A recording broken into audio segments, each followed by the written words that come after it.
The camera pans through a dense forest shrouded in mist. The faint glow of the moon filters through the canopy, casting eerie shadows that sway like ghostly figures.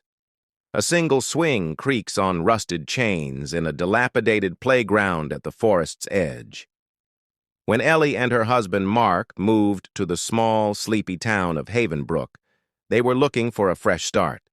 The kind of place where neighbors brought pies, kids played in the streets, and trouble felt a world away. They found an old house on the outskirts, surrounded by dense woods, and immediately fell in love with its rustic charm. But there was one thing their realtor had hesitated to mention: the local legend of the boy who vanished in those very woods decades ago. Ellie first heard the story at the town's general store.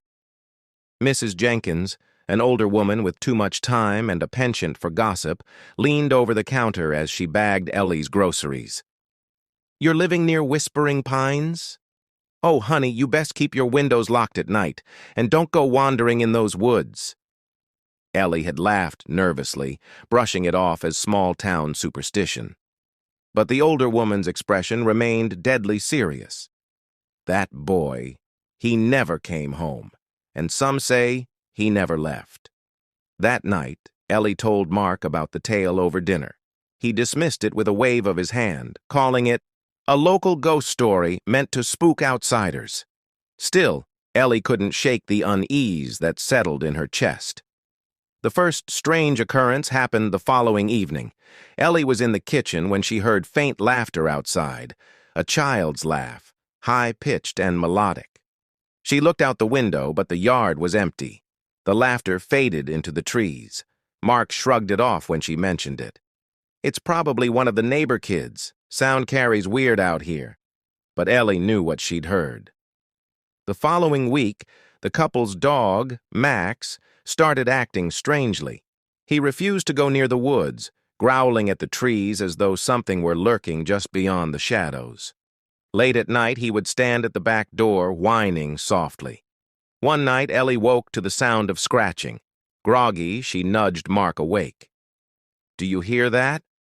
Mark groaned but sat up. The noise was faint but distinct, scratching, like nails dragging against wood, coming from the direction of the back door.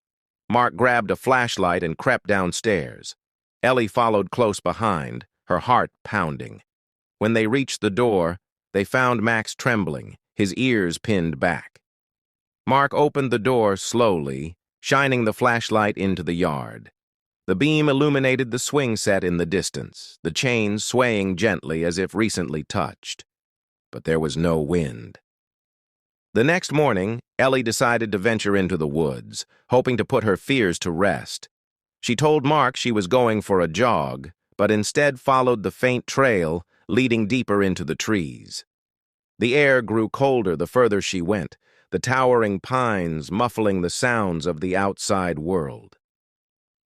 After about 15 minutes, she came across a small clearing. In the center stood an old, rotting treehouse, its boards warped with age. Beneath it, she spotted a faded red ball, half buried in the dirt. As she approached, she felt a chill run down her spine. "Hello?" she called out, her voice trembling slightly. For a moment, there was nothing but silence. Then, faintly, she heard it, a child's voice whispering so softly she could barely make out the words. "Come play with me." Ellie froze. The voice sounded close, but she saw no one. She turned and ran, branches clawing at her skin as she raced back to the house. That night, Ellie dreamed of the boy. He couldn't have been more than 6, with wide, tear-filled eyes and a striped shirt streaked with mud. "I can't find them," he said, his voice breaking. "Find who?" Ellie asked, though dread coiled in her stomach. "My parents." She woke with a start, her heart hammering. Beside her, Mark slept soundly, unaware of her mounting fear. The encounters grew more frequent. Ellie would catch glimpses of movement in her peripheral vision, a small figure darting between trees, just out of reach. At night, she heard soft knocking on the windows, though there was never anyone there. One evening, she finally broke down and told Mark everything. "I'm not crazy, Mark. There's something out there. A child. He's lost." Mark frowned but agreed to check the woods with her the next day. Armed with flashlights, they set out at dawn, retracing Ellie's steps. When they reached the clearing, the treehouse loomed like a skeleton against the pale sky. Mark dismissed it as an old hunting shack, but Ellie felt an overwhelming sense of sorrow as she stared at it. Then she noticed something new, a small grave marker near the base of the tree. The words carved into it were crude but unmistakable. "For Tommy, our beloved boy."